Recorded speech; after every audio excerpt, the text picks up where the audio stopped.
कक्षा 10 के social science का क्वेश्चन इतिहास अध्याय 2 के अंतर्गत भारत माता की छवि और जर्मेनिया की छवि में अंतर लेके आए हैं। क्वेश्चन है भारत माता की छवि और जर्मेनिया की छवि में अंतर लिखिए। तो इसको अपन सरल तरीके से कैसे समझते हैं?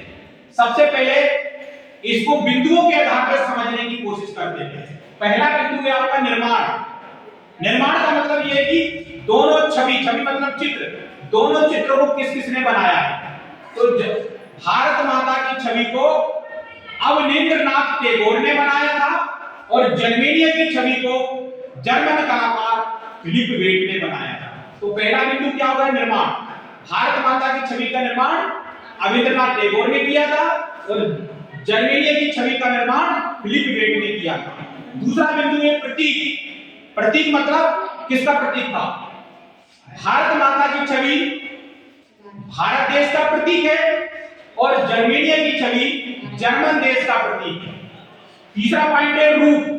भारत माता की छवि को देवी के रूप में दर्शाया गया है और जर्मेनिया की छवि को जर्मन महिला के रूप में दर्शाया है। वो देवी नहीं है, वो एक महिला है, सुंदर महिला की उसके रूप में दर्शाया गया है। ठीक है, अगला पॉइंट लास्ट है गुण। गुण क्या है? भारत माता की छवि को सन्यासिनी के रूप में प्रस्तुत किया गया है। आपने देखा होगा भारत माता की जो चित्र है वो सन्यासिनी दिखती है, वस्त्र धारण करी सन्यास का। और जर्मेनिया की जो छवि है, जर्मनी का जो चित्र है उसमें उस महिला को वीरता के रूप में दिखाया गया है। एक वीर वीरांगना, एक लड़ाई झगड़े करने वाली वीरांगना के रूप में दर्शाया गया है, वीरता। तो अपन एक बार पुनः समझते हैं। पहला बिंदु था निर्माण। भारत माता की छवि का निर्माण रविंद्रनाथ टैगोर ने किया था, जर्मेनिया की छवि का निर्माण फिलिप वेट ने किया था। दूसरा बिंदु है प्रतीक। भारत माता की छवि भारत देश का प्रतीक है, जर्मेनिया की छवि जर्मन देश का प्रतीक है। तीसरा बिंदु है रूप।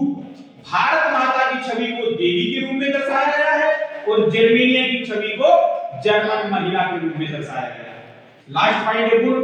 भारत माता की छवि को एक सन्यासिनी के रूप में दर्शाया गया है और जर्मेनिया की छवि को एक वीरांगना, वीरता के रूप में दर्शाया गया है। तो इस सरल ट्रिक के माध्यम से बिंदुओं के आधार पर आपको भारत माता की छवि और जर्मनी की छवि में अंतर बहुत सरल तरीके से समझ में आया होगा। बिल्कुल समझ में आया?